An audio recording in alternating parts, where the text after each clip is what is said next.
नमस्कार दोस्तों, आप सभी का स्वागत है हमारे YouTube चैनल पर। तो दोस्तों आज हम बात करेंगे डीएलएड तृतीय सेमेस्टर संस्कृत। जी हाँ दोस्तों, इस वीडियो में डिस्कस करेंगे संस्कृत को लेकर। और दोस्तों इस वीडियो सीरीज की ये पार्ट 3 है। तो दोस्तों इस वीडियो में डिस्कस करेंगे आपके लघु उत्तरीय प्रश्नों को, जो कि आपके पेपर में 14 नंबर के पूछे जाते हैं। तो जितने भी पेपर की दृष्टि से महत्वपूर्ण प्रश्न होंगे उसको इस वीडियो में हम डिस्कस करेंगे। तो इस वीडियो को दोस्तों आप शुरू से लेकर अंत तक देखिएगा, एक भी प्रश्न को आपको छोड़ना नहीं है। अगर दोस्तों अभी तक आपने हमारी वीडियो की पार्ट 1 और पार्ट 2 संस्कृत की ना देखा हो तो दोस्तों उसको जरूर देखिएगा। जब ये वीडियो कंप्लीट हो जाए तो उसको जरूर देखिएगा। पार्ट 1 में आपके बहुविकल्पीय प्रश्न है, पार्ट 2 में आपके अति लघु उत्तरीय प्रश्न है। तो दोस्तों चलिए वीडियो को शुरू करते हैं। अगर अभी तक आप लोग हमारे चैनल पर नए हो तो पहले चैनल को सब्सक्राइब कर लीजिए, जिससे आने वाली वीडियो की हर एक नोटिफिकेशन दोस्तों आपको सबसे पहले मिले। और इस वीडियो को अधिक से अधिक अपने दोस्तों के साथ व्हाट्सएप ग्रुप में शेयर भी कर दीजिएगा। तो चलिए वीडियो को शुरू करते हैं। तो दोस्तों चलिए शुरू करते हैं आज के लघु उत्तरीय प्रश्नों को। सबसे पहले दोस्तों प्रश्न क्या है, वर्णों के उच्चारण स्थानों का संक्षिप्त आपको परिचय देना है। तो वर्णों के उच्चारण स्थान, तो वर्णों के उच्चारण स्थान को निम्नलिखित तालिका द्वारा भली भांति समझा जा सकता है। तो व्याकरण के मुख्य सूत्र देखेंगे, वर्ण देखेंगे और उच्चारण स्थान देखेंगे। तो दोस्तों पहले व्याकरण के मुख्य सूत्र में नंबर 1 पर आता है दोस्तों अकु विसर्जी नियनाम कंठा। तो दोस्तों इसमें वर्ड आते हैं आपके अ, क, वर्ग, ह और विसर्ग। उच्चारण स्थान है आपका कंठ। फिर दोस्तों आपकी बारी आती है इचु यसानम तालु। तो दोस्तों वर्ड आपको हो जाएंगे ई, च, वर्ग, य और स। उच्चारण स्थान आपका तालु है। फिर दोस्तों आता है ऋतु, ऋतुर साड़ा मुर्दा। तो री ट वर्ग हो जाएगा आपका र और स, मुर्दा। ठीक है, इसमें दोस्तों जैसे आपको याद रखना, पहले वाले में था आपका क वर्ग पूरा था, फिर यहाँ पर च वर्ग था, यहाँ पर आपका ट वर्ग है। उसके बाद दोस्तों बारी आती है आपका ऋतु लसानाम दंता। तो ल हो जाएगा दोस्तों, फिर उसके बाद आपका त वर्ग आएगा ल और स। उप दिया नाम ओष्टो। तो दोस्तों उ हो जाएगा प वर्ग पूरा हो जाएगा और उप माध्यनीय प फ ओष्ट हो जाएगा। ठीक है, इसमें दोस्तों इसके ऊपर में आपका दंत था उच्चारण स्थान। फिर यमंग दाना नाम नासिका च। तो दोस्तों अंग हो जाएगा ई हो जाएगा ड़ न म हो जाएगा नासिका हो जाएगा दोस्तों उच्चारण स्थान। फिर वकारस्य दंतोष्टम में व हो जाएगा दंत और ओष्ट हो जाएगा। एदतो कंठ तालु, ए और ए हो जाएगा बड़ा ए, कंठ और तालु। आदतो कंठोष्टम, तो ओ और अ हो जाएगा कंठ और ओष्ठ। जिन्ना मूल्य जिन्ना मूलम, क और ख हो जाएगा दोस्तों जिन्ना मूल्य जीभ की जड़। फिर नासिका अनुस्वारस्य, तो यहाँ हो जाएगा अनुस्वार, तो बिंदु जो ऊपर होता है यहाँ हो जाएगा नासिका। ठीक है ना। तो दोस्तों आपने कुछ पहले क्वेश्चन देख लिया, उसके बाद दूसरा प्रश्न आज का देखते हैं हम लोग, उसको डिस्कस करेंगे। दूसरा क्वेश्चन हमारा क्या रहा है कि संस्कृत भाषा में ध्वनि का अर्थ आपको बताना है। किसी भी भाषा को सीखने के लिए उस भाषा के ध्वनि तत्व को समझना अत्यंत आवश्यक है। ध्वनि का अर्थ उस भाषा के संकेतों से विश्व की हर एक भाषा के कुछ प्रतीक संकेत होते हैं, उनके ज्ञान से ही उस भाषा को समझा जाता है, पहचाना जाता है। ध्वनियों को प्रतीति वर्णों के साथ होती है, वही वर्ण अक्षर कहलाते हैं। ध्वनि का प्रयोग दो अर्थों में किया जाता है। प्रथम व्यक्त रूप में जो वर्ण को ही ध्वनि मानते हैं, दूसरे विद्वान अव्यक्त ध्वनि को ही ध्वनि मानते हैं। अव्यक्त से अभिप्राय है कि जो केवल ध्वनि हो किंतु वर्ण की प्रतीति ना हो। तो दोस्तों ध्वनि में जैसे होगा ध्वनि का व्यक्त रूप, ध्वनि का अव्यक्त रूप में दोस्तों जैसे दो पार्ट में इसको डिवाइड किया गया, प्राकृत और वक्रत। वर्णों के अभिव्यक्त करती है, यहाँ हो जाएगा वर्ण अभिव्यक्ति के बाद जो नाद उत्पन्न होता है, जैसे घंटा ध्वनि और शंख ध्वनि। अगला क्वेश्चन आपका, पाणिनि ने वर्णों को कितने सूत्रों में प्रस्तुत किया है। तो पाणिनि अष्टाध्यायी में स्पष्ट रूप से प्रारंभ में ही लिखा है कि संस्कृत वर्णों की उत्पत्ति शिव के डमरू से हुई है। उन वर्णों को पाणिनि ने 14 सूत्रों में प्रस्तुत किया है दोस्तों, जैसे आपका अ ई छोटा उ ड़ हो गया दोस्तों, फिर दूसरे में आता है री ल त। ठीक, तीसरा दोस्तों आपका ए ओंगा और दोस्तों आता है ए और औच आएगा। फिर पांचवा दोस्तों ह या व रट। छठा में दोस्तों लंग दोस्तों। सातवां में दोस्तों आता है इ और म, और आठवें में दोस्तों झ म इ। ठीक है ना। फिर दोस्तों नौवें में आता है घ ढ घ स। 10वें में ज व ग। 11वें में दोस्तों ख फ छ ठ थ च ट त और व। 12वें में दोस्तों क प य स। 13वें में दोस्तों आएगा आपका स र, और 14वें में हल। इसको दोस्तों आप अच्छे से स्क्रीनशॉट लेकर इसको पढ़ सकते हैं, लिख कर याद करिएगा। फिर हमारा अगला प्रश्न क्या है कि वर्ण कितने प्रकार के होते हैं, आपको ये बताना। तो वर्णों के प्रकार, मूल रूप से वर्ण आपके दो प्रकार के होते हैं, स्वर और व्यंजन। स्वर वर्णों का उच्चारण स्वतंत्र रूप से होता है, किंतु व्यंजन के उच्चारण में स्वरों की सहायता लेनी पड़ती है। स्वरों को उच्चारित करने में जो समय लगता है उसके आधार पर दोस्तों ह्रस्व स्वर होता है, दीर्घ स्वर होता है, प्लुत स्वर होता है। ह्रस्व में अ ई उ री और र होता है। दीर्घ में दोस्तों आ ई उ री एवं ए ओ औ। प्लुत में दोस्त ई आता है दोस्त, तो आपको ये सब इसको ध्यान में आप रखना है। फिर अगला क्वेश्चन आपका, उपयुक्त स्वर को उदात्त, अनुदात्त एवं स्वरित रूपों में भी उच्चारित किया जा सकता है। उदात्त में हम वर्णों का उच्चारण उच्च स्वर में करते हैं, अनुदात्त में मंद निचले भाग से, तथा स्वरित में मध्यम अर्थात न बहु तीव्र और न ही बहुत मंद स्वर में करते हैं। अर्थात यह दोनों का सम्मिश्रण स्वर है। यह केवल दोस्तों वैदिक संस्कृत में प्रयुक्त होते हैं। फिर 25 स्पर्श व्यंजनों को भी वाक्य यंत्रों के आधार पर 5 वर्गों में व्यक्त किया जा सकता है। जैसे दोस्तों आपका आता है कंठ, कंठ आता है दोस्तों क ख ग घ अंग, क वर्ग हो गया दोस्तों। तालव्य दोस्तों आता है आपका च वर्ग, च छ ज झ इया नहीं दोस्तों, च छ ज झ तक है। फिर ट वर्ग आता है दोस्तों ट ठ ड ढ ड़। फिर दोस्तों आता है धनत्य में आता है आपका दोस्तों त थ द ध न। फिर अंग में दोस्तों मतलब आता है ओष्ठ में आता है आपका प फ ब भ और स, ये प वर्ग है। अंत के 4 अर्ध स्वर मतलब य र ल व आदि 4 उस्मार्ट स स स ह आदि है। एक अनुस्वार, ठीक है ना, अंग अनुनासिक 1, ठीक है ना। विसर्ग अह कठोर ध्वनि है। विसर्ग के अनुसार एक जिह्वा मूलीय क तथा ख जो कि क और ख से पहले उच्चारित होते हैं, तथा 2 उपमानियत प तथा फ जो प फ से पूर्व उच्चारित होते हैं। ठीक दोस्तों, ये सब आपके हैं, ठीक है ना। कुम खुम गुम और गुम आदि यम है जो यू द्वारा प्रदर्शित होते हैं। वे केवल दोस्तों वैदिक संस्कृत में प्रयुक्त होते हैं। फिर अगला प्रश्न है, संस्कृत भाषा में उच्चारण की क्या महत्ता, आपको ये बताने है। उच्चारण का दोस्तों महत्ता हम लोग देखेंगे। अब देखिए, वैदिक काल से संस्कृत ध्वनियों में शुद्ध उच्चारण की ओर विशेष ध्यान दिया गया है। शिक्षा का ध्वनि शास्त्र वेदांग के एक रूप में गंभीर अध्ययन होता था। वेदांग में उच्चारण स्थान, अभ्यंतर प्रयत्न, बाह्य प्रयत्न, शुद्धोच्चारण के नियम, वाक्यों का शब्दों का विश्लेषण, पदच्छेद आदि सम्मिलित हैं। अन्य भाषाओं में भी उच्चारण का अपना भेद है, किंतु संस्कृत में इसका विशेष महत्व है। जितनी महत्ता संस्कृत में उतनी किसी अन्य भाषा में नहीं।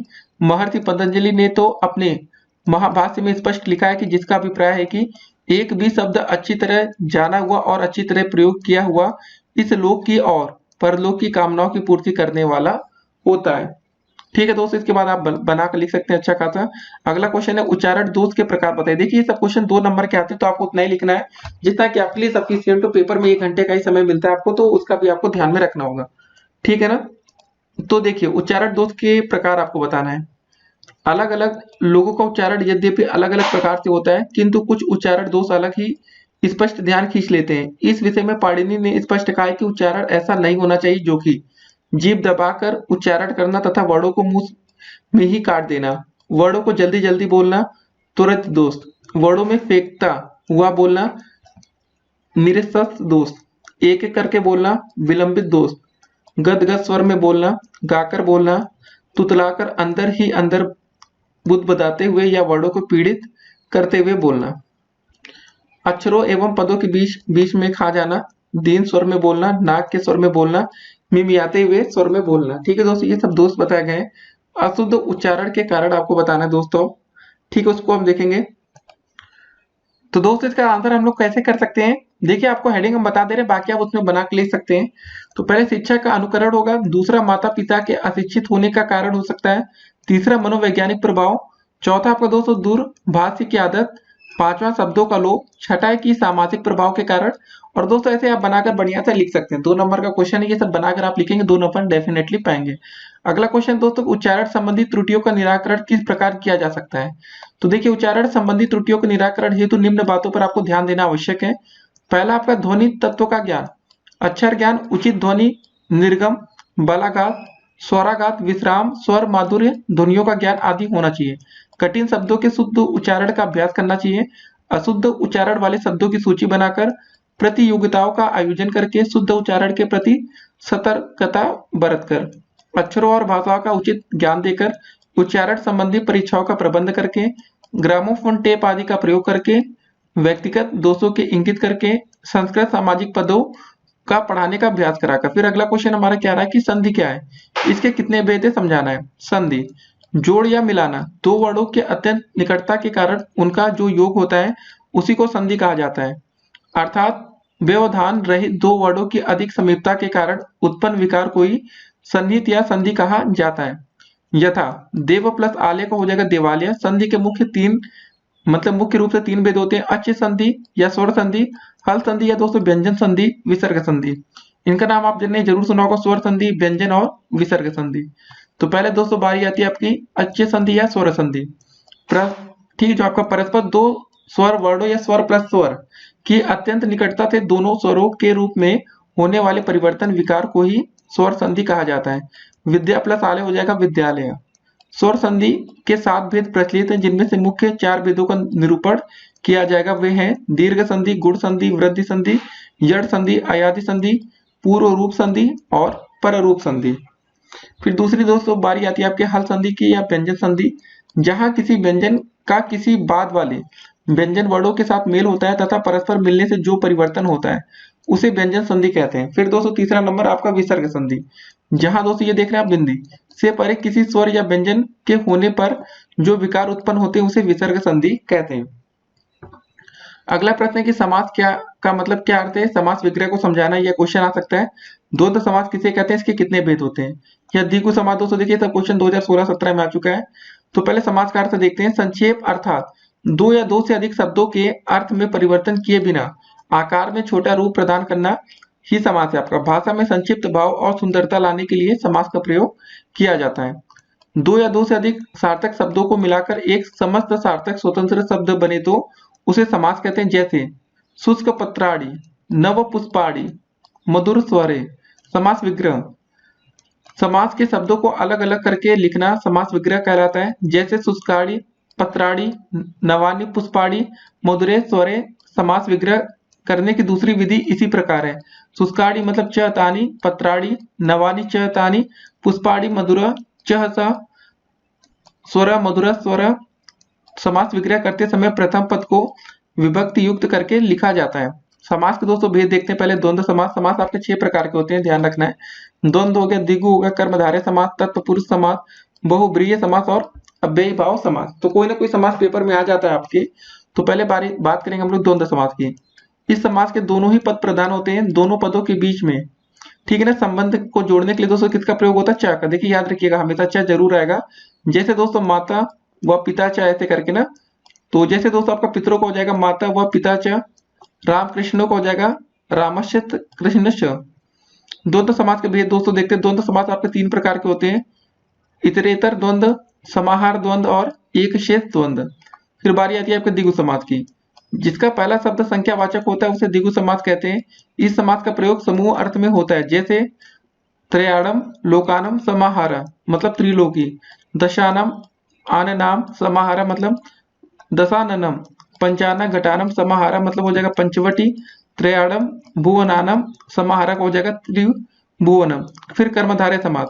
जो सामासिक पद विशेषण विशेष से व उपमा उपमेय से मिलकर बनते हैं वे कर्मधारय समास कहलाते हैं। इसके दोनों पद प्रधान होते हैं तथा एक समास विभक्ति एवं वचन वाले होते हैं। जैसे आपका दोस्तों नील कमलम, महाजन, महापापा इत्यादि। कर्मधारय समास के 4 रूप होते हैं। विशेषण कर्मधारय, उभयपद विशेषण कर्मधारय, रूपक कर्मधारय और उपमान कर्मधारय। चौथा दोस्तों आता है तत्पुरुष समास। देखिए तत्पुरुष समास में उत्तर पद प्रधान होता है। प्रथम पद में द्वितीय से लेकर सप्तमी तक की विभक्तियां लगती हैं। इसका विग्रह विभक्ति के अनुसार ही किया जा सकता है। जैसे दोस्तों राजपुत्र, राजमंदिरम आदि। फिर तत्पुरुष के भेद देखते हैं दोस्तों। इसके निम्नलिखित भेद होते हैं। द्वितीय तत्पुरुष, इसके पहले पद में द्वितीय विभक्ति का प्रयोग होता है। उत्तर पद में कत प्रत्यांत होता है। जैसे दोस्तों गजम, आरूढ़ा, गजारूढ़ा। फिर शरणम प्लस आपन्नम मतलब हो जाएगा आपका शरणापन्न। कृष्ण प्लस श्रित, कृष्ण श्रित। फिर ग्राम प्लस गत हो जाएगा ग्रामगत। फिर तृतीय तत्पुरुष, इसके पहले पद में तृतीय विभक्ति का प्रयोग होता है। जैसे दोस्तों धनेन हीना, तो धन हीना हो जाएगा मासेन पूर्व का हो जाएगा मासो पूर्व। आचरेण कुशला का हो जाएगा आचार कुशला। ठीक है दोस्तों। फिर हो जाएगा आपका हरिड़ा त्रात का हो जाएगा हरित्रात। फिर बहुब्रीहि समास में दोस्तों देखिए इसमें दोनों पद प्रधान होते हैं तथा दोनों पद किसी तीसरे पद की विशेषता बताते हैं। जैसे दशानना। ठीक है। भेद दोस्तों देखिए बहुब्रीहि समास के मुख्य 2 भेद होते हैं। ठीक है, समानाधिकरण और दोस्तों हो जाएगा आपका व्यधिकरण। छठा दोस्तों आता है अव्ययी भाव समास। इसमें पहला पद अव्यय या उपसर्ग होता है और यही प्रधान होता है। दूसरा पद संज्ञा शब्द होता है। इसका विग्रह उस अव्यय या उपसर्ग के अर्थ के अनुसार किया जाता है। समस्त पद नपुंसक लिंग एक वचन में होता है, इसके रूप नहीं चलते हैं, यह विभिन्न अर्थों के लिए प्रयोग किया जाता है। जैसे दोस्तों आपका हो जाएगा विभक्ति आदि प्लस हरो इति अधिहरि। फिर दोस्तों आगे आपका सामीप्य मतलब समीपता, उपकृष्णस्य समीपम, उपकृष्णम। तीसरा दोस्तों जैसे आपका हो जाएगा समृद्धि का हो जाएगा संपन्नता, मद्राड़ा समृद्धि समुद्रम। ठीक है ना, उसे दोस्तों आप इसको लिख सकते हैं। फिर अगला प्रश्न है द्वि शब्द का पुल्लिंग तथा स्त्रीलिंग में द्वितीय तथा चतुर्थी विभक्ति के रूप में आपको लिखना है। ठीक है ना, तो इसको दोस्तों देखते हैं कैसे लिखते हैं हम लोग। सबसे पहले दोस्तों आपका देखिए विभक्ति फिर एक वचन, जैसे द्वितीय विभक्ति दोस्तों, फिर द्विवचन और बहुवचन।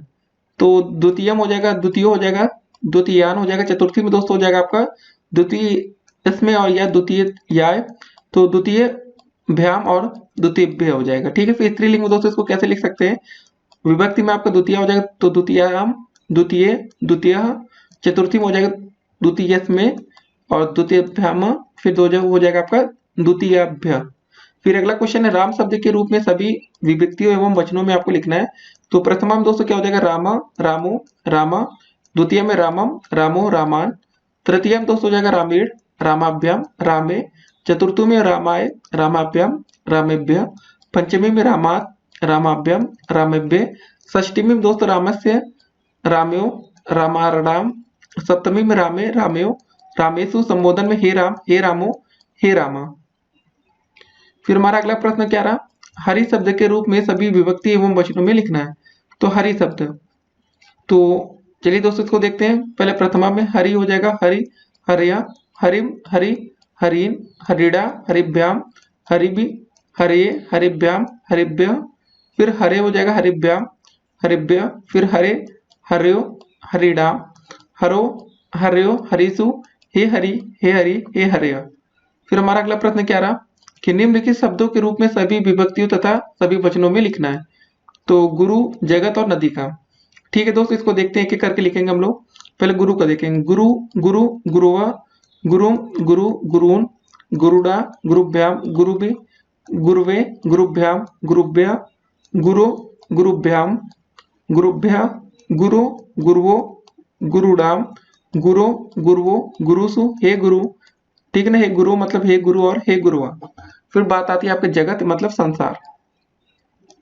तो जगत, जगति, जगंती, जगत, जगति, जगंती। ठीक है, दो बार सेम। फिर दोस्तों फिर जगता, जगत्याम, जगदिव्य, फिर जगते, जगद्याम, जगद्यभ्य, जगता, जगद्याम, जगद्यभ्य, फिर जगता, जगतो, जगताम, जगति, जगतो, जगत्सु, हे जगत, हे जगति, हे जगंती। फिर दोस्तों बारी आती है आपकी नदी। तो नदी, नद्ये, नद्य, नदीम, नद्यो, नदी, नद्या, नदीभ्याम, नदीभि, फिर नद्ये, नदीभ्याम, नदीभ्य, नद्या, नदीभ्याम, नदीभ्य, फिर नद्या, नद्यो, नदीनाम, नद्याम, नद्यो, नदीषु, हे नदी, हे नद्यो, हे नद्या। फिर हमारा अगला प्रश्न है सर्वनाम शब्द क्या है। तो संस्कृत में सर्व आदि 35 सर्वनाम शब्द हैं। सर्वनाम शब्दों का संबोधन नहीं होता है। अस्मत् तथा युष्मत् के रूप में तीनों लिंगों में समान होते हैं, शेष के रूप में तीनों लिंगों में अलग अलग होते हैं। प्रमुख सर्वनाम शब्द निम्न है। तो सर्व, विश्व, उभय, उभ, अन्य, अन्यतर, इतर, ये सब दोस्तों सर्वनाम है। फिर अगला प्रश्न हमारा क्या है, इसको देखते हैं हम लोग। ठीक है ना, कि द्वि या संख्यावाचक शब्द के रूप में सभी विभक्तियों एवं वचनों में लिखना है। तो द्वि का दोस्तों देखते हैं केवल द्विवचन में। ठीक है ना, तो द्वय, द्वय, द्वय। ठीक है ना, पुंसक लिंग मतलब पुल्लिंग, स्त्रीलिंग और नपुंसक लिंग में। फिर द्वय, द्वय, द्वय, द्वाभ्याम, द्वाभ्याम, द्वाभ्याम दोस्तों। फिर देखिए द्वाभ्याम, द्वाभ्याम, द्वाभ्याम। इसको दोस्तों आप देखकर ऐसे बढ़िया से लिख लेंगे। षष्ठी में हो जाएगा द्यो, द्यो और द्यो, और सप्तमी द्यो, द्यो, द्यो। ठीक है, फिर अगला क्वेश्चन हमारा क्या है, संस्कृत में लकार का क्या अर्थ होता है, इसका वर्गीकरण भी आपको करना है। तो बारी आती है लकार की। तो विभिन्न कालों तथा अवस्थाओं को लकार कहा जाता है। काल तथा अवस्था भेद से संस्कृत में 10 लकार माने जाते हैं, परंतु पाठ्यक्रम में केवल निम्नलिखित 5 लकार निर्धारित हैं, जो निम्न प्रकार है। ठीक है, लट लकार वर्तमान काल, लंग लकार भूतकाल, लेट लकार भविष्य काल, लोट लकार आपका आज्ञावर्तक और विधिलिंग में विधि अर्थक। अगला क्वेश्चन, स्था धातु का विधिलिंग मध्यम पुरुष में तीनों वचनों के रूप में आपको लिखना है। तो स्था धातु के रूप मध्यम पुरुष में तिष्ठे हो जाएगा, तिष्ठतम हो जाएगा, तिष्ठते। अगला क्वेश्चन है पट धातु का लट लकार का रूप लिखना है आपको। ठीक है, इसका मतलब वर्तमान काल। तो पठति, पठता, पठन्ति, पठसी, पठत, पठत, पठामी, पठावा, पठामा। अगला क्वेश्चन हमारा कारक क्या है, इसके भेद आपको बताने। तो करोति थी कारक क्रिया के साथ प्रत्यक्ष संबंध रखने वाले शब्दों को कारक कहते हैं। कारक के भेद देखेंगे। देखिए संस्कृत में मुख्य 6 कारक होते हैं। संबंध को कारक नहीं मानते क्योंकि उसका क्रिया से साक्षात संबंध नहीं होता है। संबोधन की प्रथमा विभक्ति के आने के कारण इसको इसी का ही एक रूप माना जाता है। ठीक है ना। कर्ता कर्म च करण संप्रदानम तथैव च आपादान अधिकरणम इत्याहुकार लिस्ट। ठीक है दोस्तों, फिर अगला क्वेश्चन है विभक्ति का आशय स्पष्ट करना है आपको। विभक्ति शब्दों के साथ भिन्न संबंधों को प्रकट करने के लिए भिन्न भिन्न चिन्ह प्रयुक्त होते हैं। ये ही चिन्ह विभक्ति कहलाते हैं। विभक्ति कारक और चिन्ह में दोस्तों देखते हैं। पहला प्रथमा, कर्ता ने कर्म को करण से या द्वारा संप्रदान के लिए, आपादान से या अलग अर्थों में, संबंध का के की, अधिकरण में, पर, संबोधन हे, रे, अरे, ओ। फिर हमारा अगला प्रश्न क्या है कि कर्म कारक द्वितीय विभक्ति को समझाना है। कर्ता जिसको अत्यधिक चाहता है उसे कर्म कारक कहते हैं। इसमें द्वितीय विभक्ति होती है, इसका चिन्ह को होता है। ठीक है, इसको याद रखना है। इसका चिन्ह क्या होता है आपका दोस्तों, को होता है। यह चिन्ह को कभी कभी छिपा रहता है। जैसे दोस्तों राम पुस्तक पढ़ता है तो रामा पुस्तकम पठति, मतलब यह जयपुर जाएगा तो सा जयपुरम गमिष्यति। ठीक है दोस्तों, ऐसे। फिर द्वितीय विभक्ति का प्रयोग, द्विकर्मक धातुओं के साथ द्वितीय विभक्ति का प्रयोग होता है। द्विकर्मक धातुएं निम्नलिखित हैं। जैसे दोस्तों दुह, याच, पंज, दंड, रुधि, प्रछि, ची, ब्रुसासु, जी, मथ, मुसम। देखिए कर्मयुग इत्यत कथितम, कथा स्यात्, तो ह कृष्य वहां। तो दुह का मतलब दोस्तों दुहना होता है, याच का मतलब मांगना होता है, पच का मतलब पकाना, दंड का मतलब सजा देना, रुद का मतलब रोकना होता है, प्रच का मतलब पूछना, ची का मतलब चयन करना, ब्रू का मतलब बोलना, सास का मतलब शासन करना, जी का मतलब जीतना, मत का मतलब मतना, मुस का मतलब चुराना, नी का मतलब ले जाना, ह का मतलब हरड़ करना, कृष का मतलब होता है खींचना दोस्तों, वह का मतलब ढोना। और ये 16 धातुएं द्विकर्मक हैं। फिर दूसरा बिंदु दोस्तों आता है आपका कि कर्म में द्वितीय होती है। जैसे दोस्तों राम पुस्तकम पठति। तीसरा गमनार्थक धातुओं के योग में जहां पाया जाता है, ठीक ना, जहां जाया जाता है उसमें द्वितीय विभक्ति होती है। जैसे दोस्तों मोहन विद्यालय गच्छति। फिर चौथा दोस्तों समय व दूरी वाचक शब्दों में द्वितीय विभक्ति होती है। जैसे दोस्तों राम चतुर्दश वर्षाणि वने न्यवसत, राम 14 वर्षों तक वन में रहे।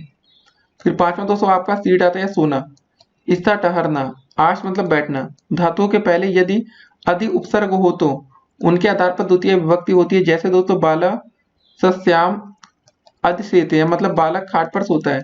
अध्यापका विद्यालयम अधितिष्ठति, अध्यापक विद्यालय में स्थित है। उक्त दोनों धातुओं के अभाव में सप्तमी विभक्ति होगी। छठा दोस्तों आता है आपका उभयतः, दोनों तरफ, सर्वतः, सब तरफ। ठीक है, उसके बाद दोस्तों सातवां आता है अभिता, मतलब सब तरफ। ठीक है, ऐसे करके आप लिख सकते हैं। क्योंकि 2 नंबर का प्रश्न है तो आपको ज्यादा नहीं लिखना होता, ये बात आपको समझनी है। अगला क्वेश्चन हमारा कि प्रश्न संप्रदान कारक चतुर्थी विभक्ति को उदाहरण सहित आपको समझाना है। कर्ता जिसके लिए कार्य करता है उसे संप्रदान कारक कहते हैं। इसका चिन्ह दोस्तों क्या होता है आपको इसको ध्यान में रखना। इसका चिन्ह होता है आपका के लिए। ठीक है ना। जैसे दोस्तों अहम बालकाय फलानी दास्यामि, मतलब मैं बालक के लिए फल दूंगा। इदम पुस्तकम मोहनाय अस्ति, मतलब यह पुस्तक मोहन के लिए। चतुर्थी विभक्ति का प्रयोग देखते हैं।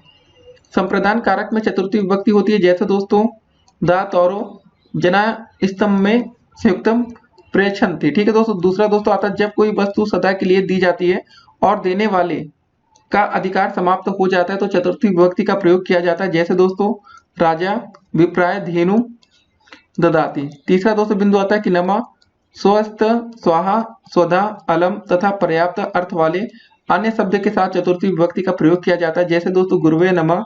ठीक है, ऐसे करके दोस्तों। फिर चौथा बिंदु आता है कि रुचि अर्थ रखने वाली धातुओं के योग में चतुर्थी विभक्ति होती है। जैसे दोस्तों ये सब हो गया। ठीक है, ऐसे आप बना के इसको लिख सकते हैं। फिर अगला प्रश्न हमारा आता है कि आपादान कारक की विभक्ति। देखिए इसका दोस्तों आप स्क्रीनशॉट ले लीजिए पहले आप लोग। अगर आप पढ़ना चाहते हो इसको आप अच्छे से पढ़ सकते हैं वीडियो को रोक कर भी। ठीक है ना।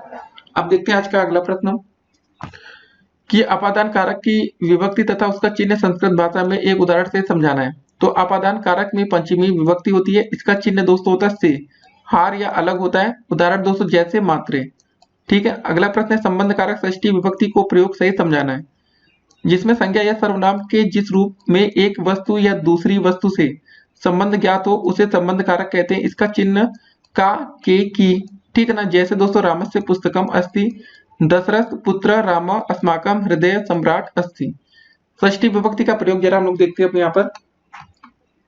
पहला कि संबंध कारक में षष्ठी विभक्ति होती है, जैसे दोस्तों कृष्ण वासु देवस्य पुत्र आसी। दूसरा दोस्तों हेतु शब्द के षष्ठी विभक्ति का प्रयोग किया जाता है, जैसे दोस्तों अहम अध्ययन से हेतु वयामी मतलब वसामी। तीसरा दोस्तों आपका कृत प्रत्यय से बनी हुई संज्ञाओं के कर्ता और कर्म में षष्ठी विभक्ति होती है, जैसे तुलसीदास रामचरित्र मानस्य रचयिता अस्ति, ठीक है ना। चौथा दोस्तों स्मरण अर्थ की धातु के साथ कर्म में षष्ठी विभक्ति होती है, जैसे दोस्तों पितु स्मरति। पांचवा दोस्तों आता है कि बहुतों में एक को सर्वश्रेष्ठ बताने के लिए षष्ठी और सप्तमी दोनों विभक्तियों का प्रयोग होता है, जैसे दोस्तों मनुष्य राम रामा श्रेष्ठ आसीत। फिर हमारा अगला प्रश्न क्या है, माहेश्वर सूत्र कितने, इनसे कितने प्रत्याहार बन सकते हैं, उनका नामोल्लेख आपको करना है। तो देखिए माहेश्वर सूत्र 14 है दोस्तों आपका, ठीक है ना। तो आपके सामने 14 है, पहले आप देखिए इसका आप स्क्रीनशॉट लेकर इसको आप लिख लेंगे। जी हाँ दोस्तों, आप इसको लिख कर ही याद करेंगे तभी आप अच्छे से याद कर सकते हो। तो दोस्तों इसको आप वीडियो को रोकेंगे, लिखेंगे। फिर देखिए इन माहेश्वर सूत्रों से 42 प्रत्याहार बनाए जा सकते हैं, जिनके नाम इस प्रकार हैं, ठीक है। तो पहले दोस्तों अगर आपने इतना स्क्रीनशॉट ले लिया, इसको हम ग्रीन कर रहे हैं, इसको आप स्क्रीनशॉट लेके या वीडियो को रोक कर पहले आप कॉपी में इसको लिख के याद करिए। देखिए बिना इसको याद करे आपसे काम नहीं बनेगा, नहीं तो होगा ना भूल जाएंगे आप। फिर दोस्तों आपके सामने देखिए 42 दिख रहे हैं, माहेश्वर सूत्र 42 प्रत्याहार आपके सामने है। इसको आप दोस्तों रोक के वीडियो को लिखेंगे कॉपी में, तभी आपसे याद होगा, ठीक है ना। ऐसे याद नहीं होगा। जैसे दोस्तों आपका हो जाएगा अक आ जाएगा, अच्छा आ जाएगा, अट अड़ अंग, ठीक है ना। उसके बाद दोस्तों अगला प्रश्न देखेंगे हम लोग, प्रत्याहार किसे कहते हैं। किसी एक प्रत्याहार को 100 उदाहरण सहित समझाना है। तो माहेश्वर सूत्रों में जो 14 प्रत्याहार सूत्र हैं उनको संक्षेप में करने के लिए प्रत्याहार का प्रयोग किया जाता है। 14 माहेश्वर सूत्रों से 42 प्रत्याहार निर्गत हुए हैं। प्रत्याहार में आने वाले वर्ड अ, ई, उ, री और ल है। किसी 10 नैतिक वाक्यों का अर्थ सहित वर्णन करना है। महिष यासम प्रकृत्या मित्र भाषण। तो देखिए सज्जन लोग स्वभाव से ही मधुर भाषी होते हैं। दूसरा दोस्तों ज्ञानम भारम क्रिया बिना, उपयोग में न आने वाला ज्ञान भार के समान होता है। तीसरा दोस्तों कर्तव्यम ही सता वच, तो सज्जन पुरुषों की बात को मानना चाहिए। चौथा दोस्तों आपका आता है विभूषणम मौन पंडितनान, तो मूर्खों का सबसे बड़ा गहना आभूषण चुप ही रहना होता है। पांचवा दोस्तों आपका है कि समय एवं करोति बला बलम, तो समय ही मनुष्य को सबल और निर्बल बनाता है। छठा दोस्तों की सत्यम ब्रूयात प्रियम, ब्रूयात न ब्रूयात सत्य सत्यम प्रियम, मतलब अर्थ है इसका सत्य बोलना चाहिए, प्रिय बोलना चाहिए, ठीक है ना, अप्रिय सत्य को नहीं बोलना चाहिए। सातवां दोस्तों हितम मनोहारी च दुर्लभ वच, अर्थ है दोस्तों हितकारी और प्रिय लगने वाली बात एक साथ संभव नहीं होती है। आठवां दोस्तों की यत्र नारेस्तु पूज्यन्ति रमन्ते तत्र देवता, जहां नारियों की पूजा होती है वहां देवता निवास करते हैं।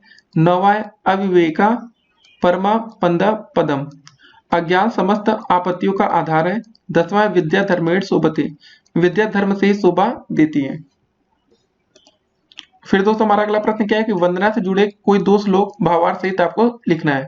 तो मातृभूमि नमो मातृभूमि नमः, मातृभूमि नमो मातृभूमि नमः, इसका भावार्थ देखते हैं हम लोग। हे मातृभूमि तुम्हें नमस्कार है, हे मातृभूमि तुम्हें नमस्कार है। दूसरा दोस्तों तव गृभ्यो नमस्ते नदिभ्यो नमः, तव वनेभ्यो नमो जनपदभ्यो नमः, इसका भावार्थ दोस्तों हम देखेंगे। हे मातृभूमि तेरे पर्वतों को नमस्कार है, तेरी नदियों को नमस्कार है, तेरे वनों को नमस्कार है और तेरे जनपदों प्रांतों को नमस्कार है। अगला प्रश्न हमारा कि किसी एक वैदिक वंदना श्लोक का अनुवाद सहित वर्णन करना है। तेजोसी तेजोमयी धेयी, वीर्यमसि वीर्यमयी धेयी, बलमसि बलमयी धेयी, ओजो असी ओजोमयी धेयी, इसका भावार्थ देखेंगे। हे ईश्वर तुम तेज स्वरूप हो अतः मुझ में तेज स्थापित करो, तुम शक्ति स्वरूप हो अतः मुझ में शक्ति स्थापित करो, तुम सामर्थ्यवान हो अतः मुझ में सामर्थ्य स्थापित करो, तुम ओज स्वरूप हो अतः मुझ में ओज स्थापित करो। अगला प्रश्न हमारा वंदना के एक श्लोक का अनुवाद सहित वर्णन आपको करना है। यदा यदा ही धर्मस्य ग्लानि भवति भारत अभ्युत्थानम धर्मस्य तदा मत्याम सृजाम्यहम्, हिंदी में अनुवाद से हे भारत या अर्जुन, जब जब धर्म की हानि और अधर्म की वृद्धि होती है तब तब मैं अपने आप को प्रकट करता हूँ, अर्थात साकार रूप में अवतरित होता हूँ। अगला क्वेश्चन है विद्यालय पर संस्कृत में 2 वाक्य आपको लिखना है। क्वेश्चन आ चुका है पेपर में, विद्यालय शिक्षया भवति। दूसरा दोस्तों छात्र पठनाय विद्यालयम गच्छति। फिर अगला क्वेश्चन निम्नलिखित को समझाना है आपको। सुलेख क्या होता है, अनुलेख क्या होता है और श्रुतलेख क्या होता है, ठीक है ना। सुलेख सबसे पहले, लिखित अभिव्यक्ति में लिखना एक कला है, अतः लिखने का उचित अभ्यास होना चाहिए। बालक ठीक ठीक गति यति में लिखे। दूसरा दोस्तों अनुलेख, अनुलेख का अर्थ है जैसा लिखा गया है ठीक वैसा ही लिखना, इसे सुलेख भी कहते हैं। इसके लिए अभ्यास पुस्तिकाएं आती हैं जिसमें प्रत्येक पृष्ठ के ऊपर एक पंक्ति में मोटे रूप में सुंदर ढंग से शब्द या वाक्य लिखा होता है तथा इस वाक्यांश के नीचे रिक्त पंक्तियों होती हैं। इन पंक्तियों के ऊपर वर्णित पंक्ति को देखकर अक्षर व शब्द लिखना है। यह क्रिया बालक स्वयं करता है तथा स्वतः ही देखकर उसे उसी अनुरूप में बनाने की कोशिश करता है। फिर दोस्तों बारी आती है आपकी श्रुतलेख की। श्रुत का अर्थ है सुनना, अर्थात सुनकर ही उसी बात को लिखना। यहाँ अध्यापक बोलता जाता है तथा बालक उसके द्वारा बोले गए वाक्यों में बोली गई सामग्री को लिखित रूप में व्यक्त करता है, इसे ही श्रुतलेख कहते हैं। अब देखते हैं आज का अगला प्रश्न। तो दोस्तों हमारा अगला क्वेश्चन क्या है कि निम्नलिखित श्लोक का अर्थ हमें लिखना है। तो दोस्तों ये क्वेश्चन देखिए डीएलएड 2017 में आ भी चुका है। नैनम चिंदति शस्त्राणि नैनम दहति पावका न चैनम क्लदयन्त्वापो न सोष्यति मारुता। तो सबसे पहले आपका इस श्लोक का आपको हिंदी में अनुवाद करना है, ठीक है ना। इसका अर्थ का मतलब हिंदी में अनुवाद। तो पहले दोस्तों देखेंगे, इसको आत्मा को न तो शस्त्र से काट सकते हैं, न ही इसे अग्नि से जला सकती है, न ही जल इसे गीला कर सकता है और न ही वायु इसको सुखा सकती है, अर्थात यह आत्मा सदा विकार रहित स्थिति में रहती है। अगला क्वेश्चन क्या रहा आपका कि निम्नलिखित श्लोक का आपको हिंदी में अर्थ समझाना है। तो देखिए आपको श्लोक का अर्थ वाले क्वेश्चन काफी पेपर में आते हैं तो आपको ध्यान में रखना होगा, ठीक है। डीएलएड 2017 में आ चुका है ये क्वेश्चन। अभिवादनशीलस्य नित्यम वृद्धोपसेविनः चत्वारि तस्य वर्धन्ते आयुर्विद्या यशो बलम। तो अभी वादनशील और नित्य बड़ों की सेवा करने वालों की आयु, विद्या, यश और बल, ये 4 चीज बढ़ते हैं। फिर अगला दोस्तों क्वेश्चन क्या है, निम्नलिखित श्लोक का आपको हिंदी में अर्थ फिर से लिखना है। डीएलएड 2018 में आया हुआ प्रश्न, तेजोसति तेजोमय धेयि वीर्यमसि वीर्यमयी धेयि बलमसि बलम मयि धेयि और ओजोअसि ओजोमय धेयि। हे ईश्वर तुम तेज स्वरूप हो अतः मुझ में तेज स्थापित करो, तुम शक्ति स्वरूप हो अतः मुझ में शक्ति स्थापित करो, तुम सामर्थ्यवान हो अतः मुझ में सामर्थ्य स्थापित करो, तुम ओज स्वरूप हो मुझ में ओज स्थापित करो। फिर दोस्तों अगला प्रश्न हमारा क्या रहा कि किन्हीं 10 वाक्यों का आपको हिंदी से संस्कृत में अनुवाद करना है, ठीक है ना। हिंदी से संस्कृत में अनुवाद, वह कान से बह रहा है तो श्रवण से वदिरा अस्ति, वृक्ष से पत्ते गिरते हैं, वृक्षात पत्राणि पंति, वह ब्राह्मण को दान देता है तो ब्राह्मणाय दानम ददाति। राधा गणेश को नमस्कार करती है, राधा गणेशाय नमः करोति। मैं राम के घर जा रहा हूँ, अहम रामस्य गृहम गच्छति। फिर दोस्तों हमारा अगला वाक्य है कि मोहन सोहन के साथ गांव जाता है, मोहना सोहनेन सह ग्राम गच्छति। हमारे देश में 6 ऋतुएं होती हैं, अस्माकम देशे षड ऋतुः भवन्ति। फिर अगला 8वां है कि परमेश्वर का भजन करो, परमेश्वरम भज। 9वां रात में चांद निकलता है, रात्रो महका उदयति। 10वां दोस्तों कमल जल में खिलता है, कमलम सलीलम विकसति। फिर हमारा अगला प्रश्न क्या रहा है कि निम्नलिखित वाक्यों का संस्कृत में आपको अनुवाद करना है। बाग के चारों ओर जल है, ठीक है। सबसे पहले इसका उदय हो जाएगा, उद्यानम परितः जलम अस्ति। मोहन लता के साथ जाता है, मोहन लताय सह गच्छति। राम के द्वारा पुस्तक पढ़ी जाती है, रामेण पुस्तकम पढ़ति। फिर वह श्याम से अधिक मोटा है, सह श्यामेण अत्यधिक स्थूल अस्ति। फिर दोस्तों हमारा अगला प्रश्न क्या रहा, निम्नलिखित वाक्यों का संस्कृत में अनुवाद करना है। मुंह धो लो, तो क्या हो जाएगा दोस्तों, मुखम प्रक्षालयति। वह गाय से दूध दुहता है, स धेन्वा दुग्धदम दुहति। वे दोनों विद्यालय जाते हैं, तो विद्यालयम गच्छत। लता गांव जाती है, लताम ग्रामम गच्छति। अब दोस्तों देखते हैं आज का अगला प्रश्न हम लोग 18 नंबर क्वेश्चन। निम्नलिखित वाक्यों का संस्कृत में अनुवाद करना है। छात्र चला गया, इसका हो जाएगा छात्र अचलति। यह घर सुंदर है, ग्राम सुंदरम अस्ति। मैं चित्र को देखता हूँ, अहम चित्रम पश्यामि। गुरु को नमस्कार है, गुरुवे नमः।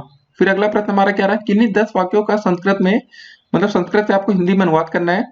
तो देवदत्त हरि भजति का मतलब हो जाएगा दोस्तों, देवदत्त हरि को भजता है। फिर दूसरा क्वेश्चन, श्यामेन ग्रंथम पठ्यते, तो श्याम से ग्रंथ पढ़ा जाता है। तीसरा है कि सह गाम दोग्धी पयः, वह गाय से दूध दुहता है। फिर चौथा है दोस्तों हरि बैकुंठम अधिसेते या अधितिष्ठति, तो हरि बैकुंठ में सोते हैं। पांचवा आपका हरि बैकुंठम अधिवसति, तो इसका हो जाएगा हरि बैकुंठ में रहते हैं। छठा है दोस्तों सर्वथा गुरु छात्र। देखिए आपको इसमें समझना है क्या है। ये क्वेश्चन दोस्तों पेपर में ऐसे पूछा जा सकता है कि किन्हीं 10 वाक्य को आपको लिखना है और उसको आपको संस्कृत से हिंदी में अनुवाद करना, तो ये इस तरह के क्वेश्चन 2 नंबर में आ सकते हैं। तो ठीक है, आपका रिवीजन भी हो जाएगा। गुरु के सब और छात्र हैं। शालाम परितः उद्यानम, पाठशाला के चारों ओर बगीचा है। ग्रामम निक्सा या समीपा नदी, ग्राम के पास नदी है। अंतरा त्वाम माँ हरि, तेरे मेरे बीच में हरि है। 10वां दोस्तों मातम आदि जगह हरि है, हरि महीने भर तक पड़ा। फिर अगला क्वेश्चन दोस्तों आता है हमारा उपसर्ग क्या है, इसको मतलब इनका धातुओं के साथ उपयोग किस प्रकार सुनिश्चित किया जा सकता है, आपको ये बताना है। सबसे पहले परिभाषा देखेंगे। ऐसे शब्दांश जो शब्द के पूर्व में जुड़कर उसके अर्थ में परिवर्तन कर देते हैं, कहीं कहीं विशेषता ला देते हैं और कहीं मात्र शोभावर्धक होते हैं, वे उपसर्ग कहलाते हैं। जैसे दोस्तों हार शब्द के पूर्व में अलग अलग उपसर्ग लगाने से उसके भिन्न भिन्न अर्थ प्रकट होते हैं। जैसे दोस्तों आहार में प्र जोड़ देते तो प्रहार हो जाता है, वी जोड़ देते तो विहार हो जाता है, आ जोड़ देते तो हमारा आहार हो जाता है।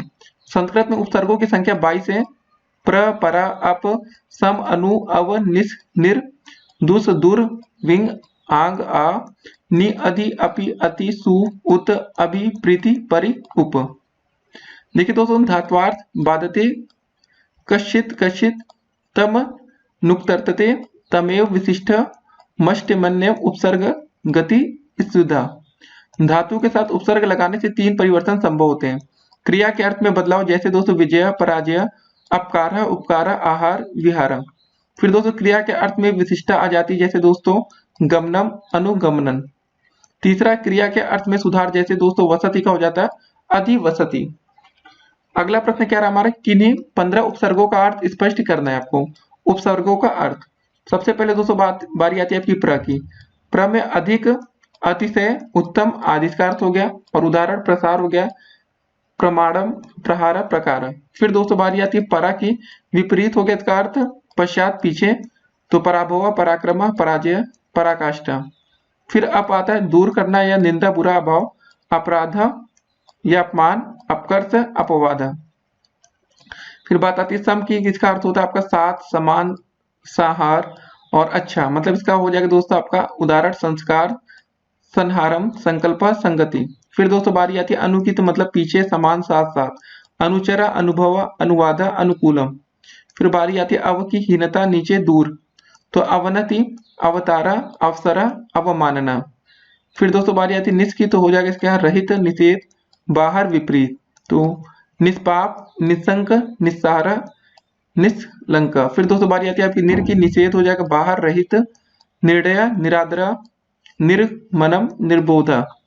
फिर दुष्ट का दोष इसका अर्थ हो जाएगा आपका बुरा कठिन हीन दुष्ट, तो दुष्कर दुस्तर दुस्साहसम दुस्साध्य। फिर बारी आती है दोस्तों आपकी दूर की, तो मतलब कठिन और बुरा, तो दुर्गम दुर्लभ दुराचार दुर्व्यवहार। फिर बारी आती है विव की, मतलब रहित विपरीत विशिष्ट वियोग विनय विशिष्ट विगत।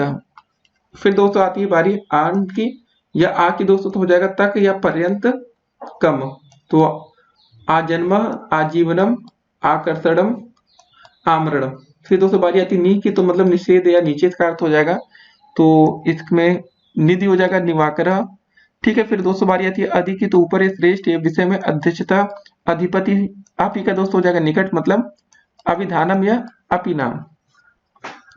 अगला प्रश्न हम लोग देखेंगे हम क्या है, तब्य तब्य तथा अनियर या अनिय प्रत्ययों का उपयोग मतलब प्रयोग किसी लकार में किया जाता है, दोनों प्रत्ययों को सोदाहरण समझाइए। क्वेश्चन दोस्तों डीएलएड 2017 में आ चुका है।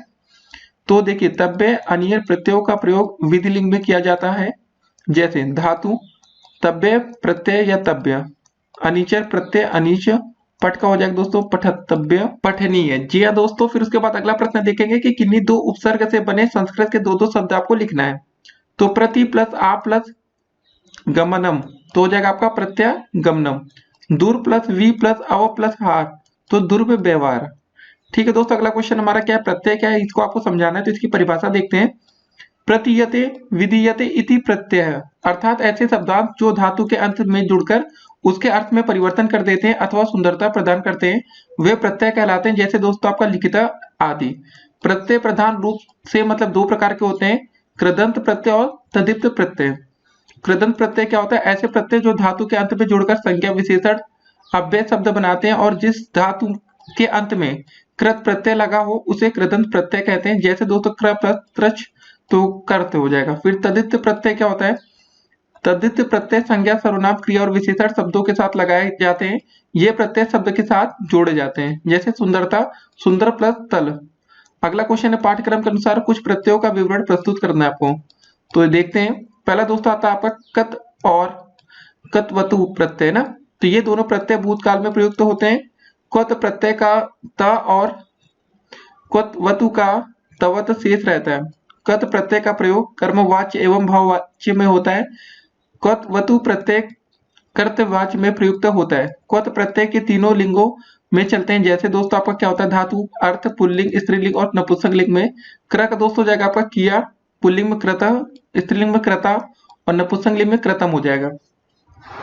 ठीक है, उसके बाद दोस्तों लोग पट का देख लेते हैं। तो पट का दोस्तों अर्थ होता है पढ़ा और पुल्लिंग में पठिता, स्त्रीलिंग में पठिता और नपुंसकलिंग में पठितम। तो दोस्तों आपके सामने कुछ और है, आप इसका स्क्रीनशॉट लेकर इसको आप पढ़ सकते हैं। ठीक है, उसके बाद दोस्तों हम बात करेंगे तीसरा आता है सत्र प्रत्यय। इस प्रत्यय का प्रयोग पर में पदी धातुओं के लट लकार वर्तमान काल के साथ पर होता है। पुल्लिंग में पठत के तुल्य स्त्रीलिंग में ई लगाकर नदी के समान और नपुंसक लिंग में जगत के समान रूप में चलेंगे। यहाँ केवल पुल्लिंग के रूपों को दिया जा रहा है। तो दोस्तों सत्र प्रत्यय जैसे दोस्तों आपका अद हो जाएगा खाना और अदन, अर्च हो जाएगा दोस्तों पूजा करना और अर्चन। तो दोस्तों इसको आप देख सकते हैं और इसका देखिए वीडियो को रोक रोक के भी आपको पढ़ना है। ठीक है ना। चौथा दोस्तों आपका आता है सानच्य प्रत्यय। देखिए आत्मन ने पदी धातुओं के लट के स्थान पर सानच्य होता है। उभय पदी धातुओं से सत एवं सानच दोनों प्रत्यय होते हैं। सानच का आन शेष रहता है और यहाँ पुल्लिंग के रूप में दिए जा रहे हैं। दोस्तों जैसे धातु, अर्थ और प्रत्यय युक्त शब्द देखेंगे। कंप हो जाएगा कपना तो कंप माना। द्युत का हो जाएगा दोस्तों चमकना तो द्योत माना। फिर दोस्तों बात आती है पांचवा आता है तुमुन प्रत्यय। इस प्रत्यय का प्रयोग को के लिए अर्थ में होता है। तुमुन का तुम शेष रहता है। तुमुन प्रत्यांत अव्यय होता है। दोस्तों जैसे धातु अर्थ में देखेंगे अद अर्थ खाना हो जाएगा और तुमन शब्द हो जाएगा अतुम। फिर उसके बाद दोस्तों 6 नंबर आता है कोत्वा एवं लेप प्रत्यय। तो इन दोनों प्रत्ययों का प्रयोग कर या कर के स्थान में होता है। कोत्वा का त्वा और लेप का यह शेष रहता है। धातु से पूर्व उपसर्ग आदि होगा तो ले प्रत्यय का प्रयोग होगा और पूर्व उपसर्ग के अभाव में कोत्ता प्रत्यय होता है।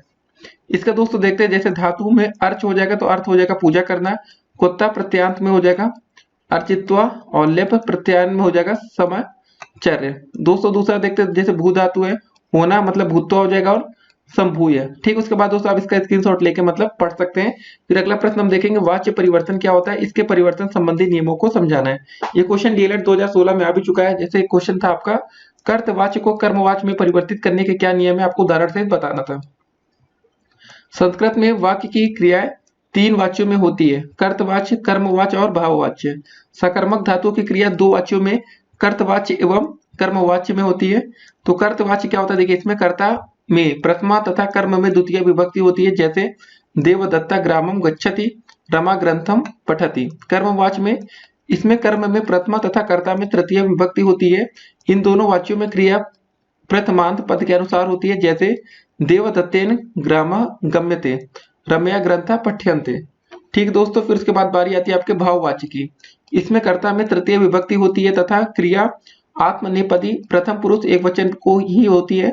जैसे देवदत्तेन हस्यते शिशुना रुद्यते। फिर कर्तवाच्य से कर्मवाच्य में बदलते समय प्रथमा, ठीक है ना, प्रथमांत कर्ता में तृतीय विभक्ति लगाना चाहिए तथा द्वितीयांत कर्म में प्रथमा विभक्ति होती है। जैसे दोस्तों देखिए देवदत्त ग्रामम गच्छति का हो जाएगा देवदत्तेन ग्राम गस्यते।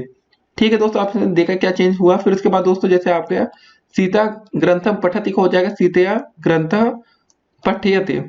फिर दोस्तों बारी आती है कर्तवाच्य से भाववाच्य में बदलने के लिए प्रथमांत कर्ता में तृतीय विभक्ति और क्रिया आत्मनेपदी लगाना चाहिए। जैसे दोस्तों कर्तवाच्य में कर्मवाच्य हो गया, देखते कैसे चेंजेस होता है। देवदत्त हसति का हो जाएगा देवदत्तेन हस्यते। शिशु रोदति का हो जाएगा शिशुना रुद्यते। फिर अगला प्रश्न हमारा क्या है कि आगत्य शब्द में उपसर्ग धातु तथा प्रत्यय अलग अलग करिए तथा नाम भी आपको लिखना है। उपसर्ग धातु प्रत्यय आ प्लस धातु हो जाएगा गत और प्रत्यय हो जाएगा आय। 1 से 30 तक की संख्याओं का संस्कृत में अनुवाद कीजिए। या दोस्तों क्वेश्चन आ सकता है कि 11 से 20 तक के संख्यावाचक शब्दों को आपको संस्कृत में लिखना है। क्वेश्चन डीएलएड 2018 का है। तो पहले एक को दोस्तों एक बोलते हैं, 2 को द्वि, 3 को त्रि, 4 को चतुर, 5 को पंचन, 6 को सस, 7 को सप्तन, 8 को अष्टन, 9 को नवन। फिर दोस्तों बारी आती है आपके 10 को दसन, 11 को एकादशन, ठीक है ना, 12 को द्वादशन, 13 को त्रयोदशन, 14 को चतुर्दशन, 29, ठीक है। फिर दोस्तों 15 का आता है पंचदशन, 16 को दोस्तों बोलते हैं षोडशन, 17 को सप्तदशन, 18 को अष्टादशन, 19 को बोलते हैं नवदशन, एकोन विंशति, उनविंशति और 20 को दोस्तों बोलते हैं विंशति, 21 को एक विंशति, 22 को द्वाविंशति, 23 को त्रयोविंशति, 24 को चतुर्विंशति, 25 को पंचविंशति, 26 को दोस्तों षड्विंशति, 27 को सप्तविंशति, 28 को अष्टाविंशति और 29 को दोस्तों बोलते हैं नवविंशति, 39 या 39 और 30 को बोलते हैं दोस्तों हम लोग 63। इसको याद रखिएगा थोड़ा संस्कृत में स्क्रीनशॉट लेके इसको लिख के याद करना है आपको। संस्कृत शिक्षण को प्रभावी बनाने के लिए किन किन श्रव्य दृश्य साधनों का उपयोग किया जा सकता है, इसको देखना है। ये सब क्वेश्चन बिल्कुल थ्योरी क्वेश्चन होते हैं, आप इसको बनाकर लिख सकते हैं, 2 नंबर का प्रश्न है, तो ठीक है ना। तो सबसे पहले दोस्तों हम बात करेंगे श्यामपट्ट या जिसको ब्लैक बोर्ड बोलते हैं। श्यामपट्ट शिक्षक का अभिन्न मित्र माना जाता है। सामान्य आर्थिक स्थिति वाला अध्यापक भी इसका उपयोग शब्दार्थ, शब्द खंड, संधि विच्छेद, उपसर्ग एवं प्रत्यय, वाक्य प्रयोग और पाठ्य विषय के स्पष्टीकरण हेतु कर सकता है। फिर दोस्तों दूसरा नंबर आता है लपेट, श्यामपट्ट, रोलर बोर्ड। इसका उपयोग चित्र, उदाहरण एवं परिभाषाओं हेतु किया जा सकता है। इसमें कक्षा में अतिरिक्त श्रम एवं समय की बचत होती है। फिर दोस्तों तीसरा नंबर आपका आता है चार्ट। किसी काव्य की प्रस्तावना एवं व्याकरणिक नियमों को स्पष्ट करने हेतु स्वनिर्मित चार्ट बहुत उपयोगी एवं प्रभावकारी है। संधि विच्छेद का स्वरूप, समास के प्रकार, उपसर्ग एवं प्रत्ययों को समझाने हेतु इसकी बड़ी महत्ता है, ठीक है ना। काफी आप कुछ लिख सकते हैं इसमें। चौथा दोस्तों मानचित्र आता है, इसको आप बढ़िया लिख सकते हैं। छठे में दोस्तों पिक्चर के बारे में आपको डिफाइन करना, और मतलब 5वें में पिक्चर, छठे में दोस्तों हो जाएगा आपका हरित पट एवं फलालेन बोर्ड। ये क्या होता है दोस्तों, हरित पट एवं पर नवीन उच्चारण हेतु शब्दों, चित्रों एवं परिभाषाओं को आलपिन की सहायता से लगाया जा सकता है। इसकी भांति दोस्तों, ठीक है ना, इस भांति फलानेन बोर्ड पर कागज के चित्रों, प्रमुख धातुओं, संधि के भेदों आदि को रेगमाल से नीचे कागज को घिसकर चिपकाया जा सकता है। फिर हमारा अगला प्रश्न क्या है, सस्वर पठन के उद्देश्य आपको लिखने हैं। तो इसके उद्देश्य देखिए, पढ़ते समय स्वरों के उतार चढ़ाव तथा विराम आदि का ध्यान रखना। दूसरा दोस्तों, पढ़े हुए विषयों को छात्र दूसरों को भी समझा सके, इतनी क्षमता उत्पन्न करना। तीसरा, छात्रों में ऐसी योग्यता पैदा करना कि वे पाठ का पठन इस प्रकार से करें कि सुनने वाला सरलता से समझ सके। चौथा दोस्तों, सस्वर पठन से छात्रों की झिझक दूर होती है, ठीक है, निडरता आती है, आत्मविश्वास का गुण पैदा होता है।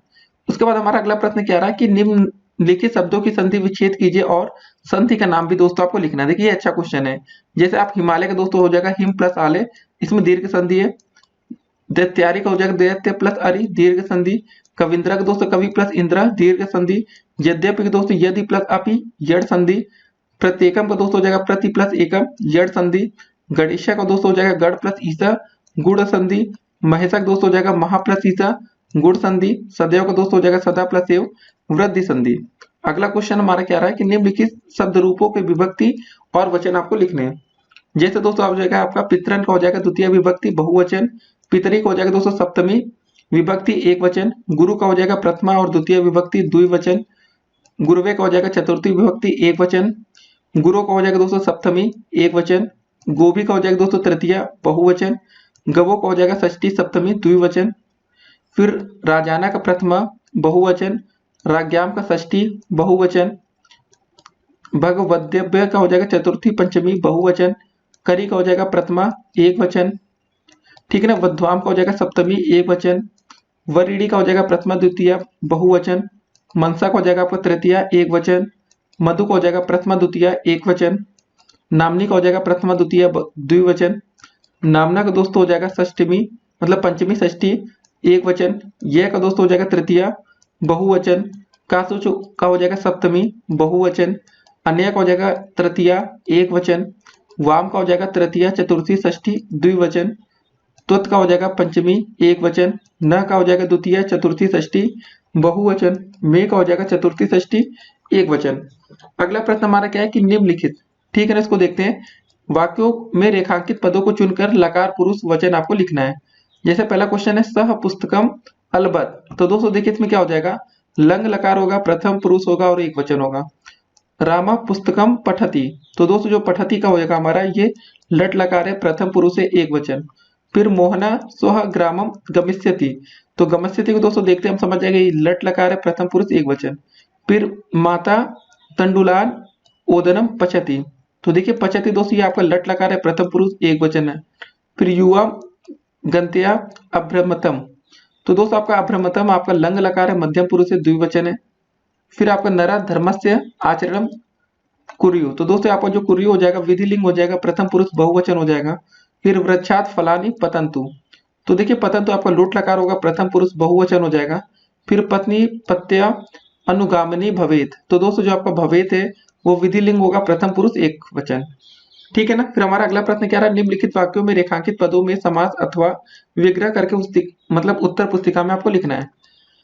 क्वेश्चन है जना देशस्य भक्तान पूजयन्ति, तो दोस्तों इसका देखिए जो आपका हो जाएगा देशस्य भक्तान, इसमें देखिए अंडरलाइन है ना, इसी को दोस्तों आपको बताना है, समास या विग्रह।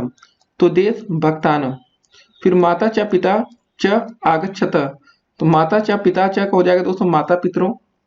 नीलकंठ हिमालय वसति, तो नीलकंठा का हो जाएगा आपका नीलकंठ यस्य सह पीतम अंबरम धारयति, तो दोस्तों पीतम अंबरम का हो जाएगा पीतांबरम। फिर सह एव धन्य यह शरणम आगतस्य रक्षाम करोति, तो दोस्तों इसका क्या हो जाएगा, शरणम आगतस्य का हो जाएगा शरणागतस्य। मधुरम वचनम विना भाषणम व्यर्थम एवं अस्ति, तो दोस्तों मधुर वचनम का हो जाएगा आपका मधुरम वचनम। ठीक है। फिर अगला आपका पिताम्बरः कुत्र न वसति, तो देखिए पिताम्बरा का हो जाएगा आपका पितानी अंबराड़ी यस्य स। पश्यतु इदम सचित्रम पुस्तकम का हो जाएगा दोस्तों आपको यहाँ पर सचित्रम का चित्र सहितम।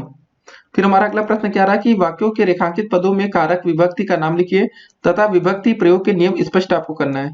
सह पत्रम लिखति, तो देखिए दोस्तों यहाँ पर हो जाएगा कर्माणि द्वितीया से कर्म पत्रम में द्वितीय है। फिर अगला सह पापात जुगुप्सते, तो देखिए यहाँ पर जो आपका है जुगुप्सा के योग में पापात में पंचमी विभक्ति है। शिल्पा कुसुमानी चिनो, तो देखिए यहाँ पर ची धातु के योग से कुसुमानी में द्वितीय विभक्ति है। ऐसे दोस्तों आपको लिखना पड़ेगा पेपर में। सह भवनात् निश्चरति, तो देखिए दोस्तों अलग होने के अर्थ में अपादाने पंचमी से भगव मतलब भवनाथ में पंचमी विभक्ति है। उसके बाद दोस्तों अगला क्वेश्चन हम लोग देखते हैं कि सह ब्रवेड तापस अस्ति, तो देखिए आपका करण कारक में द्वारा अर्थ में प्रभावेड में तृतीय विभक्ति है। फिर आपका कृष्णम परिता गोपा विद्यन्ते, तो दोस्तों यहाँ परिता के योग में कृष्णम में द्वितीय विभक्ति है। फिर क्षुदिताय भोजनम देयम, तो यहाँ पर दोस्तों दा धातु के योग में संप्रदान कारक में क्षुदिताय में चतुर्थी विभक्ति है। फिर उसके बाद दोस्तों अगला हमारा है रजकस्य वस्त्रम ददाति, तो यहाँ अस्थायी रूप से वस्त्र दिए जाने के कारण रजकस्य में षष्ठी विभक्ति है। फिर हमारा अगला प्रश्न क्या है इसको देखते हैं हम लोग। जैसे क्र धातु के रूप में सभी विभक्तियों एवं वचनों में आपको लिखना है, तो ये अच्छा क्वेश्चन है दोस्तों। लट लकार में देखिए वर्तमान काल में पहले देते क्र धातु, ठीक है ना। तो प्रथम पुरुष में जैसे करोति करुता कुर्वन्ति, करोसि कुरुता कुरुत, करोमि कुर्व कुर्मा। फिर लोट लकार में दोस्तों क्या हो जाएगा, जैसे करोतु या कुरुतात कुरुताम कुरुवन्तु, कुरु या कुरुतात कुरुतम कुरुत, करवाड़ी करवाओ करवाम। फिर दोस्तों लिंग लकार या विधि संभावना कुर्यात कुर्यताम कुर्यु कुर्या कुर्यतम कुर्यात या कुर्याम कुर्याव कुर्याम। फिर लिंग लकार दोस्तों यह आ जाएगा आपका भूतकाल में, जैसे दोस्तों ठीक है ना, अकरोत अकुरुताम अकुर्वन अकरो अकुरतम अकुरत अकर्वम अकुर्व अकुर्म। फिर लट लकार भविष्य काल में दोस्तों करिष्यति करिष्यत करिष्यन्ति करिष्यसि करिष्यत करिष्यत करिष्यामि करिष्याव करिष्याम। अगला क्वेश्चन दोस्तों हमारा कि पट धातु के रूप में सभी विभक्ति एवं वचनों में लिखिए। दोस्तों ये इंपॉर्टेंट हो सकता है, आपने इसको पढ़ा भी होगा। तो पठति पठता पठंती, पहले आपका लट लकार है, पठति पठत पठत पठामी पठावा पठामा। ठीक है। लोट लकार में दोस्तों हो जाता है आपका पठतु पठताम पठंतु पठत, ठीक है ना, पठतम पठत पठानी पठावा पठाम। फिर लिंग लकार दोस्तों ये आ जाएगा विधि संभावना में पठेत पठेताम पठेयु पठे पठितम पठेत पठेयम, पठेव, पठेम। अब दोस्तों लंग लकार मतलब भूतकाल में दोस्तों हो जाएगा आपका अपठत, अपठताम, अपठन, अपठ, अपठतम, अपठत, अपठम, अपठाव और अपठाम। तो दोस्तों यहाँ पर जो भूत लकार है इसको क्या बोलते हैं हम लोग? लंग लकार। तो इस क्वेश्चन में दोस्तों यहाँ पर जरा आपने ध्यान दिया हो कि यहाँ जो आप भूत काल था ये यहाँ पर क्या था दोस्तों? आपका लिखा था लंग लकार लिखा था, ठीक है ना। यहाँ जो यहाँ विधिक लिंग लिखा है दोस्तों यहाँ पर क्या होगा आपका? लंग लकार, ऐसे आप लिखेंगे। इसको थोड़ा ध्यान में रखना है आपको, हो सकता है आपने इसको थोड़ा मिस किया हो। लट लकार भविष्य काल में दोस्तों क्या हो जाएगा? पठिष्यति, पठिष्यता, पठिष्यन्ति, पठिष्यति, पठिष्यता, पठिष्यत, पठिष्यामि, पठिष्यावा, पठिष्यामा। अगला क्वेश्चन दोस्तों संस्कृत भाषा के पर मतलब संस्कृत के 4 वाक्य आपको लिखना है। तो भारतीय एकता क्या हो जाएगा? साधकम संस्कृतम। भारतीयत्व संपकात मतलब संपादकम संस्कृतम। ज्ञान पूज्य का हो जाएगा? प्रमाद दर्शकम संस्कृतम, ठीक है ना। सर्वदान दानदन्य हो जाएगा? संदोहदम संस्कृतम। अगला क्वेश्चन है संस्कृत शिक्षण में अधिगम सामग्री का महत्व आपको बताना है। तो इसका महत्व देखते हैं कि देखिए पहला क्या है कि संस्कृत शिक्षण प्रक्रिया सुगम एवं सरल बनाने के लिए उसकी आवश्यकता होती है। दूसरा, बालक और बालिकाओं का ज्ञान स्थायी होता है। तीसरा कि संस्कृत शिक्षण सामग्री के प्रयोग में कल्पना शक्ति और तर्क शक्ति का विकास होता है। बालक और बालिकाओं को शिक्षा की स्मृति स्थायी होती है। फिर अगला प्रश्न है संस्कृत शिक्षण की विधि आपको लिखनी है। तो इसकी दोस्तों हम हेडिंग्स आपको बता देते हैं, उसमें आप बनाकर लिख सकते हैं। देखिए क्या होता है ना, पेपर में जो 2 नंबर के प्रश्न आते हैं उसको आप बनाकर अच्छे से एक्सप्लेन कर सकते हैं। तो इसकी विधियां दोस्तों पहला हो जाएगा निगमनात्मक तथा आगमनात्मक विधि। दूसरा दोस्तों आपका संश्लेषणात्मक तथा विश्लेषणात्मक विधि। तीसरा दोस्तों हो जाएगा आपका वस्तु विधि। चौथा आपका दृष्टांत विधि। पांचवा है प्रश्नोत्तर विधि। इसमें आप दोस्तों बना बनाकर, जैसे प्रश्नोत्तर में क्या होता है कि जैसे क्या है, प्रश्न यद्यपि एक युक्ति है फिर भी इस विधि का प्रयोग सर्वाधिक किया जा सकता है। ऐसे दोस्तों आप इसको बनाकर लिख सकते हैं, ठीक है ना। हमारा अगला प्रश्न क्या रहा है कि निम्नलिखित शब्दों के नाम संस्कृत में आपको लिखने हैं। जैसे परवल को क्या बोलते हैं हम लोग? कुलकम। बैल को बोलते हैं वृषभ। मिर्च को बोलते हैं हम लोग मरीचिका। हंस को बोलते हैं मराला। हाथी को बोलते हैं हम लोग हस्ती। कबूतर को बोलते हैं कपोता। केला को बोलते हैं कदली फलम और लाल को बोलते हैं रक्त। अगला क्वेश्चन है इक्रांत पुल्लिंग कवि शब्द का पंचमी विभक्ति तथा का मतलब बहुवचन का रूप लिखना है आपको। तो हो जाएगा आपका कविम्य। फिर अगला प्रश्न हमारा क्या है? निम्नलिखित शब्दों का नाम संस्कृत में आपको लिखना है। तो पहले चावल का दोस्तों तंडुल हो जाएगा। घोड़ा का अश्व हो जाएगा। गधा का गर्दभ हो जाएगा। तोता का शुक्र हो जाएगा। नींबू का जंबीरा हो जाएगा। जामुन का जम्बू होगा। बगुला का वक हो जाएगा। काला का श्यामा होगा। अगला दोस्तों क्वेश्चन अनुकरण वाचन का उद्देश्य आपको लिखना है। शिक्षक द्वारा किए गए आदर्श वाचन का अनुकरण करना, उच्चारण शुद्ध बनाना, वाचन में गति एवं प्रवाह का ध्यान रखना, ठीक है ना। फिर अगला प्रश्न हमारा उपसर्ग की परिभाषा तथा उसका एक उदाहरण आपको देना है। तो परिभाषा देखते हैं, ऐसे शब्दांश जो शब्द के पूर्व में जुड़कर उसके अर्थ में परिवर्तन कर देते हैं, कहीं कहीं विशेषता ला देते हैं और कहीं मात्रा शोभावर्धक होते हैं, वे उपसर्ग कहलाते हैं। जैसे हार शब्द, ठीक है, जो आपका हार शब्द पूर्व अलग अलग उपसर्ग लगाने से उसके भिन्न भिन्न अर्थ प्रकट होते हैं। जैसे हार में आगे आप प्र जोड़ देते तो प्रहार हो जाता है, वी जोड़ देते तो आपका विहार हो जाता है, आ जोड़ देते तो हमारा आहार हो जाता है। अगला क्वेश्चन दोस्तों, निम्नलिखित श्लोक का आपको हिंदी में अर्थ लिखना था। अयम निजः परो वेति गणन लघु चेत साम उदार चरितानाम तू वसुदेव कुटुंबकम। यह मेरा है, यह उसका है, ऐसी सोच संकुचित चित्त वाले व्यक्तियों की होती है। इसके विपरीत उदार चरित वाले लोगों के लिए हो तो यह संपूर्ण धरती ही एक परिवार जैसी होती है। अगला क्वेश्चन है भू धातु का लट लकार का रूप लिखना आपको दोस्तों। हो जाएगा आपका लिट लकार, इसको दोस्तों याद रखना भविष्य काल होता है। भविष्यति, भविष्यता, भविष्यति, भविष्यति, भविष्यव्य, भविष्यव्य, भविष्यामि, ठीक है ना, भविष्यावा, भविष्याम। फिर आज का अगला क्वेश्चन दोस्तों देखते हैं हम लोग कि निम्नलिखित वाक्यों का संस्कृत में आपको अनुवाद करना है। जैसे राम जाता है तो हो जाएगा राम गच्छति, वह पुस्तक है तो सह पुस्तका, मैं पत्र लिखता हूं को हो जाएगा अहम पत्रम लिखिमी। और दोस्तों गणेश जी को नमस्कार है, गणेशाय जी नमः। तो दोस्तों हमारी संस्कृत वीडियो यहीं पर समाप्त होती है। इस वीडियो को देखने के बाद आपको एक काम करना है, इस वीडियो सीरीज की दोस्तों आपको पार्ट 2 और पार्ट 1 भी देखना है। जी हाँ दोस्तों, ये तो आपने लघु 3 देख लिया, पार्ट 2 भी देखना, आपको पार्ट 1 भी देखना है। तो सभी वीडियोस को दोस्तों आप कंप्लीट देखिए तो डेफिनेटली पेपर में आप एक अच्छा स्कोर कर सकते हैं। एक बात का ध्यान रखना, जब आप पेपर में लिखे तो कॉन्फिडेंस लेवल आपका बहुत ही अच्छा होना चाहिए। देखिए कॉन्फिडेंस जब आपका अच्छा होता है तो डेफिनेटली आप 2 से 3 नंबर प्लस करके आते हैं। जी हाँ दोस्तों, जहां पर आपके 15 नंबर बनने होते हैं वहां 15 को 20 में करते हैं। आप ये कैसे करते हैं दोस्तों? होता है ना, जो क्वेश्चन नहीं आता उसको बनाकर बहुत ही अच्छे से एक्सप्लेन करते हैं। बाकी आपको एक बात का ध्यान रखना है कि आपके जितने भी बहुविकल्पीय प्रश्न हो वो गलत ना होने पाए। पहले 5 नंबर अगर आपने वहां पर सही कर लिया तो डेफिनेटली आप पेपर में पास होने के हकदार हो जाते हैं। फिर मिलेंगे, स्टे कनेक्टेड।